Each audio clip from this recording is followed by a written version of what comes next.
যদি পাখি হতে পারতাম, পাখির মতো যদি আমার দুটো ডানা থাকতো, যদি পাখির মতো উড়তে পারতাম, পাখির মতো যেখানে মন চাই সেখানে যদি যেতে পারতাম, সত্যি আমি সারাদিন পাখির মতো শুধু ঘুরে বেড়াতাম। দিন শেষে ঘুরে রাতে এসে বাসায় এসে ঘুমাতাম। কেমন হতো বলেন তো?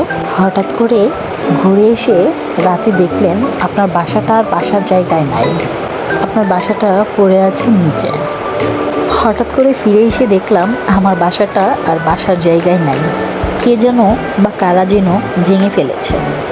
এক রাশ বুক ভরা কষ্ট নিয়ে ছুটলাম নতুন সন্ধানে নতুন বাসার জন্য। সে রাতে আর ঘুম হলো না। কিভাবে বলেন ঘুম আসবে? আমার বাসা যে আর নেই। বাসা তো আর একদিনে করা সম্ভব নয়, সময়ের ব্যাপার। মাথা ভর্তি টেনশন ছাড়া আর কিচ্ছু নাই।